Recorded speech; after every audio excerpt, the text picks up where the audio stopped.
자, 원방정식 개념 정리 오늘은요. 원 밖에 한 점이 주어졌을 때 원의 그은 접선 방정식을 찾는 것. 이거부터 우리가 해결해 보도록 하겠습니다. 그래서 일단 원을 하나 그려보도록 해요. 원 그려보자고요.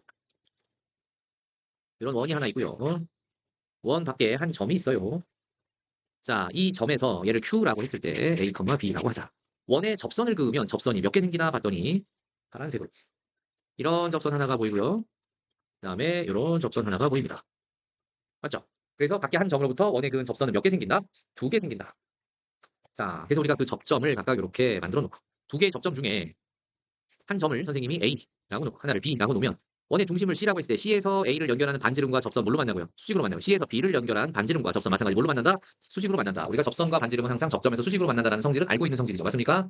자, 그러면 이제 우리가 해야 되는 것은 뭐냐? 바로 이 파란색 접선의 방정식 두 개를 찾는 거. 그게 우리의 지금 현재 목적입니다. 그래서 이 원방정식이 어떤 원방정식이냐 봤더니 걔가 x제곱 더하기 y제곱은 r제곱이라는 기본적인 중심이 원점, 반지름이 r인 원이구나라고 일단 볼 수가 있어요. 이렇게 따라왔죠? 그래서 이 곡선 밖에 한 점에서 곡선의 그은 접선을 구하는 방법은 여러 가지가 있을 수 있어요. 여러 가지가. 먼저 첫 번째 방법 1이라고 할게요. 총 세 가지 방법을 보여드리도록 하겠습니다. 첫 번째 방법은요. 접점을 하나를 x1, y1이라고 놓고 이 x1과 y1 위에서 그은 접선의 방정식. 일단 x1, y1 자체는 미지수죠. 맞습니까? 아직 접점이 뭔지 몰라요. 미지수 x1, y1이라고 두고요. 그래서 점 A 두 접선 중에 하나를 그냥 임의로 대표로 저렇게 생각을 해보는 거야. 그래서 x1, y1에서 그은 접선 방정식을 먼저 찾아주면 걔는 원 위에 한 점에서의 접선이니까 우리가 1번 방법에서 아니, 첫 번째 내용에서 배웠던 접선 방정식 공식을 이용하면 x1, x 더하기 y1, y는 r제곱이요라는 식을 하나 세울 수 있어요. 요거 일식. 그런데 그 일식 위에 밖에 한 점, Q가 있었던 거예요. Q가 존재한다. 그게 존재한다는 얘기는 Q를 일식에 대입할 수 있고, 그래서 X 대신에는 A 대입할 수 있고, Y 대신에는 B 대입할 수 있죠? 접선 위에 Q가 있는 거니까. Q를 그 접선 방정식에 대입할 수 있다는 얘기예요. A하고 B는 알려진 값입니다. 뭐라고요? 왜냐면 저게 주어진 상태에서 지금 접선 방정식을 찾는 거니까.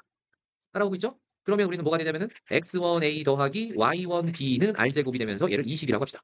그럼 지금 현재 이식에서 미지수는 A, B예요? X1, Y1이에요? 그렇죠. 여기서 미지수는 X1, Y1이에요.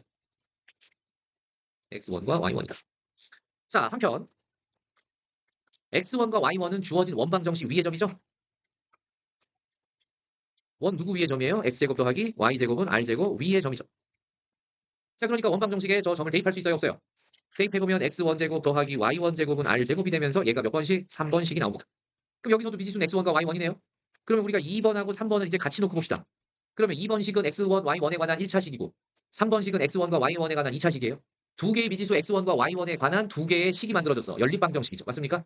결국 2번식에서 X1 또는 Y1 둘 중에 하나를 나머지 문자로 정리해서 3번식에 대입하면 X1에 대한 2차 방정식이 생긴다거나 Y1에 관한 2차 방정식이 생기겠죠. 이렇게 해서 2번과 3번을 연립방정식의 해법으로 풀어버리는 거야. 해법으로 풀면 X1, Y1의 순서쌍이 두 쌍이 생겨요.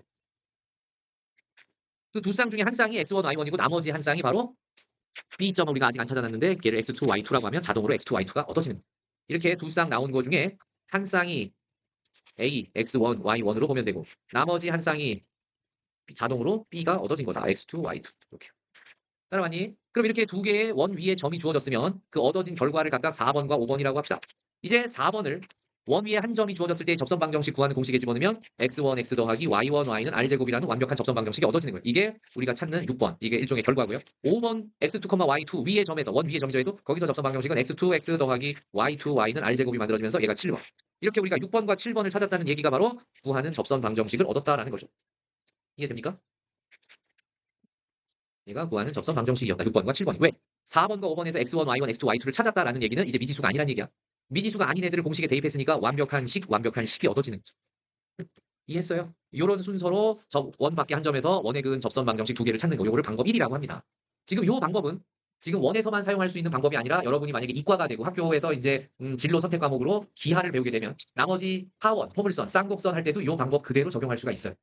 알겠어요? 그러니까 지금 기하까지 염두에 두고 있는 사람은 제대로 이 방법을 익혀두세요. 필기합시다. 여기까지가 방법 1이었어요. 자, 원 밖에 한 점에서 원의 그은 접선 방정식 구하는 두 번째 방법 설명하겠습니다. 방법 2. 얘는요. 우리가 접선이라는 것도 일종의 직선이죠. 그런데 직선의 방정식, 저 파란색 직선의 방정식을 찾기 위해서는 밖에 한 점 Q의 좌표를 알고 있기 때문에 기울기만 추가로 더하면 될 것 같아요. 그래서 접선의 방정식의 기울기를 미지수 m으로 놓는 방법이다. 미지수 m으로 두자.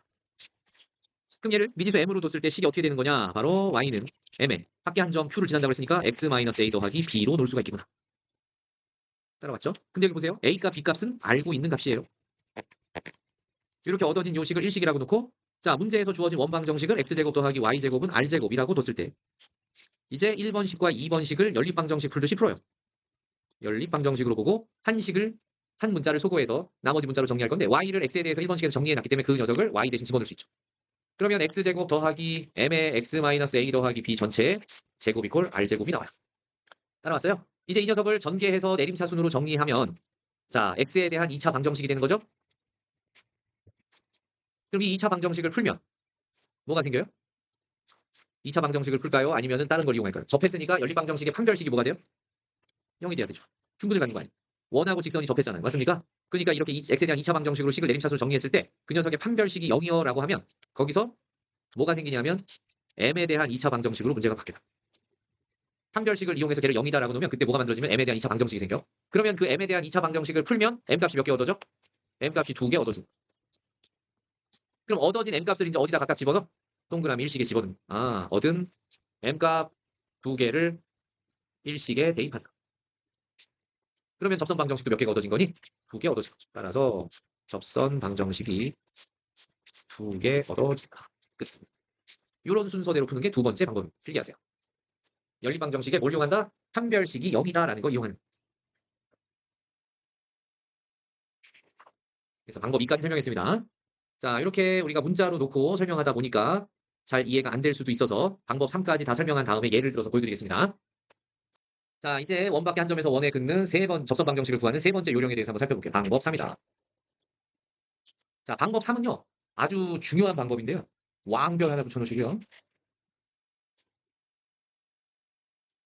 자, 이 녀석은 중심이 조금 전에 우리가 유도했던 것처럼 원점에 있는 기본형이 아니라 중심이 평행 이동돼서 m, n 혹은 뭐 알파, 베타 이렇게 평행 이동돼서 움직인 상태라고 하더라도 그때도 다 적용할 수 있는 아주 막강한 공식입니다. 그러니까 1번 방법, 2번 방법 다 까먹어도 좋다는 얘기예요. 예, 그래서 3번 방법만 완벽하게 숙지하고 있으면 됩니다. 그래서 방법 3번 강추. 자, 이거 뭐냐면 다시 한번 원 하나 그려볼게요. 그 다음에 원밖에 한 점 Q가 이렇게 있었어요. Q에서 접선을 그렸더니 아까처럼 이렇게 접선 2개가 만들어질 건데 선생님이 대표로 하나만 그릴 거예요. 자, 그러면 이제 뭐 이용할 것 같냐? 쟤는 중심이 원점이 아니어도 된다라고 그랬어요. 그래서 일반적인 중심으로 갈게요. 아이고야. 얘를 선생님이 알파, 베타라는 중심 C라고 합시다. 그런데 밖에 한 점은 이미 좌표를 알아요. A, B예요.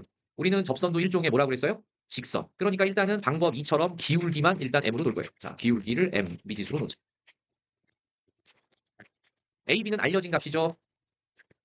기울기만 몰라요. 기울기만 찾으면 접선 방식 끝난 거예요. 그래서 2번까지 이 시작 부분은 동일합니다. 자, 2번처럼 동일해요. y는 m에 x-a 더하기 b까지도 와요. 자, 이렇게 둔 녀석을 일식이라고 하고 우리는 일식을 변형하는데 전개해서 한쪽으로 y를 우변으로 넘겨서 일반형, 직선의 일반형으로 바꿉니다. 그럼 mx-y-ma 더하기 b는 0이 만들어지고 얘를 일식을 변형한 1-식이라고 둡시다. 뭐 써먹을 것 같아요? 누가 느낌이 좋은가 볼까요? 바로 중심으로부터 접선까지의 거리가 반지름 r과 같아요라는 거 써먹을. 그럼 바로 점과 직선 사이 거리 구하는 공식 이용하자는 거죠? 그게 그렇게 중요했네요. 선생님이 그때 그 공식 설명할 때 얘는 얘들아 직선 방정식에서 처음 배우지만 원 방정식에서 더 많이 써먹어 이런 얘기를 했을 거예요. 생각나는 사람도 있고 안 나는 사람도 있겠지만 자, 그러면 이제 써먹어 봅시다. C로부터 접선까지의 거리 구하는 공식은 루트 1번 다시식을 이용하면 불러봐. m제곱 더하기 마이너스 1의 제곱하면 그냥 1 분의 절대값 m 알파 마이너스 베타 마이너스 ma 더하기 b 이렇게 쓸 수 있어요. 선생님 중심은요 알려진 값이죠. 이 원방정식이 주어졌다는 건 얘는 알려진 값이에요. 그러면 지금 선생님이 썼던 이 점과 직선 사이 거리 구하는 공식에서 알파도 알고 베타도 알고 a도 알고 b도 알아요. 뭐만 몰라요? m만 몰라요. 그래서 얘가 방정식이 되겠죠. 누구랑 같다고요? 그 거리가 r과 같다. 이런 식을 세워서 얘를 2번. 따라왔니? 자, 그러면 이제 주어진 식을 알파 마이너스 a의 m으로 묶어주고 b 마이너스 베타 이렇게 묶어서 절대값. 얘가 r 루트 m 제곱 더하기 1 이렇게 쓸 수 있죠. 변형하면. 자, 여기서 양변을 제곱합니다. 뭐라고요? 양변을 제곱한다. 왜? 근호를 없애려고요. 양변을 제곱하면 미지수 m에 대한 몇 차 방정식? m에 대한 2차 방정식이 예쁘게 나올 거예요. 거기서 m값 몇 개 구해요? 2개 구한다. 그러면 그렇게 구한 m값을 구한 무슨 값을? m값을 어디다 대입하면 끝나요? 일식에 대입한다. 그러면 방정식 몇 개 나온 거예요? 두 개요. m이 두 개였으니까. 끝! 그래서 점과 직선 사이 거리 구하는 공식을 이용하면 중심이 0,0이 아니라고 하고 알파, 베타라는 일반적인 원에 대해서도 밖에 한 점이 주어지면 접선 방정식을 쉽게 구할 수 있고. 그래서 방법 3번이 만능입니다. 자, 이 방법 3번은 지난번에 원방정식하고 기울기가 주어졌을 때도 만능으로 쓸 수 있다고 그랬죠? 기울기만 m이라고 놓고 그죠? 접선 방정식의 y절편을 미지수 b라고 놓은 다음에 점과 직선 사이 거리 구하는 공식을 이용하면 b, y절편 b가 얻어진다는 거를 두 번째 상황에서도 우리가 배웠어요. 원방정식 주어지고 기울기가 주어졌을 때 접선 방정식 구하는 내용을 지난 시간에 유도했었죠. 그때도 이 방법 3이랑 똑같은 내용으로 두 번째 방법을 설명했었던 기억이 납니다. 그래서 2번에서도 사용할 수 있었고 지금처럼 3번에서 원 밖에 한 점이 주어졌을 때 접선 방정식 구할 때도 사용할 수 있는 아주 막강한 공식이니까 이 방법 3번은 꼭 알아두세요. 중심으로부터 접선까지의 거리가 무엇과 같다? 반지름과 같다. 다시 한번 따라해보세요. 중심으로부터 접선까지의 거리가 반지름으로 같다. 이걸 잊지 마세요. 중심으로부터 접선까지의 거리가 반지름과 같다. 요 내용으로 방정식을 세우는 겁니다. 필기 예쁘게 잘 해놓으세요. 얘는 테두리에다가 방법 3번은 형광펜으로 둘러놔도 가치가 있을 것 같아요.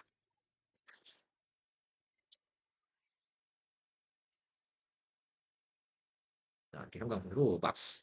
자, 지금부터 선생님이 접선 방정식 구하는 세 가지 유형에 대해서 각각 하나씩 예를 들어 볼 테니까 여러분은 풀어보시면 돼요. 알겠죠? 자, 그래서 예제 1번 원 x제곱 더하기 y제곱 이퀄 4 위의 한 점 1, 루트 3에서의 접선 방정식을 구하시오. 이게 1번이에요. 예제 2번 원 x제곱 더하기 y제곱은 4 위의 점이 아니라 에 접하고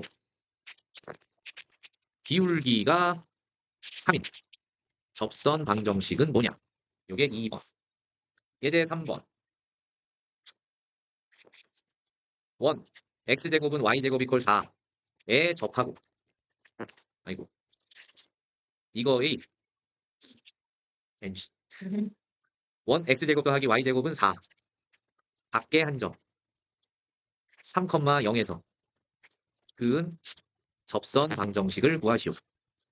그러면 예제 1번, 2번, 3번이 각각 접선 방정식 구하는 세 가지 유형에 해당합니다. 자, 여러분한테 시간을 3분 드릴 테니까 세 문제를 각각 1분에 하나씩 풀어보세요.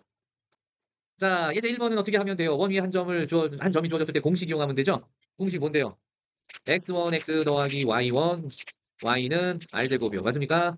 자, 여기다 그냥 집어넣기만 하면 돼요. 그럼 어떻게 돼요? x 더하기 루트 3, y는 4. 끝. 너무 쉽죠? 두 번째, 원에 접하면서 기울기가 주어진 접선 방정식. 만약에 뇌 용량이 남아 돌면 선생님이 공식에다 적용해도 된다고 했어요. 그 솔루션 1번, 공식 이용법 한번 해볼까요? 그럼 공식 뭔지 기억해서 다 같이 외워볼까? mx 플러스 마이너스 r 루트 m제곱 더하기 1이요. 자, 그러면 요거를 외우고 있는 사람은 그대로 대입을 하니까 3x 플러스 마이너스 2 루트 m이 3이니까 10 이렇게 쓸 수 있어요. 그렇게 접선 방식 몇 개 나온 거예요? 두 개. 만약에 공식 같은 거 저는 외우기 싫어요. 그러면 자, 뭐 이용하라고 그랬어요? 중심으로부터 접선까지의 거리가 반지름과 같다라는 거 사용하라고 그랬죠. 그러면 접선을 어떻게 놓는 거야? y는 기울기 3인 접선이니까 3x 플러스 k 정도로 놓자 이거죠. 이해됩니까? 얘로 놨으면 일반형으로 바꿔서 3x 마이너스 y 더하기 k는 0 만들고 중심 0,0과 요 직선 사이의 거리. 요 사이의 거리가 바로 뭐가 되는 거예요? 반지름 2와 같다라는 식을 세울 수 있죠? 자, 그래서 거리 구하는 공식에다 이제 가져가 봅시다. 점과 직선 사이 거리 구하는 공식 루트 얼마분의 10분의 절대값 k는 얼마? 2. 따라서 k는 얼마? 플러스 마이너스 2 루트 10. 끝났네. 그 k 값을 여기다가 집어넣으면 똑같이 위에서 구한 녀석이랑 같은 애가 나와요, 안 나와요? 나와요. 끝났어. 그래서 공식을 암기하고 써먹어도 되고 공식 모르면 중심으로부터 접선까지의 거리가 반지름과 같다라는 그 막강한 원리를 이용하면 됩니다. 그 다음에 세 번째, 다른 거 다 까먹어도 뭐만 기억하면 된다고 그랬어요? 지금 방금 얘기한 거 중심으로부터 접선까지의 거리가 반지름과 같다. 그러면 한 점 3,0이라고 했는데 그런 접선 방정식 어떻게 놓으라는 얘기니까 아까 뭘 미지수로 놓으라고 그랬어요? 기울기를 미지수로 놔라. 그럼 3,0을 지나고 기울기가 주어져 있지 않으니까 기울기가 m인 접선이라고 하자. 그러면 그런 접선의 방정식은 m의 x-3 더하기 0 이렇게 쓰면 되는 거 아니에요? 이 녀석 일반형으로 바꿔주니까 mx-y-3m은 0이 되고요. 저 중심으로부터 이 직선까지의 거리가 반지름 2와 같은 데니까 루트 m제곱 더하기 1분의 0,0로부터의 거리니까 절대값 마이너스 3m. 이게 누구랑 같다? 2와 같다. 그러면 절대값 마이너스 3m이나 절대값 3m은 같은 거니까 2 루트 m제곱 더하기 1로 이렇게 바꿔서 쓰면 되고 양변 제곱하라고 그랬죠? 그래서 얻어지는 게 9m제곱은 4의 m제곱 더하기 4가 만들어지니까 5m제곱이 4 나와서 m제곱은 5분의 4구나. 맞습니까? 그럼 m은 플러스 마이너스 루트 5분의 2가 돼요. 예, 그렇게 해서 얻어진 m값이 두 개구나. 루트 5분의 2하고 마이너스 루트 5분의 2. 자, 우리가 처음에 접선 방정식을 만들어 놓은 걸 1식, m값 구한 걸 2식이라고 하면 이제 2번의 결과를 저 접선 방정식이라고 했던 1식에다 대입하면 되죠. 그래서 얻어지는 두 개의 접선 방정식 루트 5분의 2의 x 마이너스 3이라는 녀석과 y는 루트 5분의 마이너스 2의 x 마이너스 3이라는 녀석 이렇게 두 개가 얻어졌으면 끝납니다. 알겠니? 네. 혼자 못한 사람들 보고 정리하세요.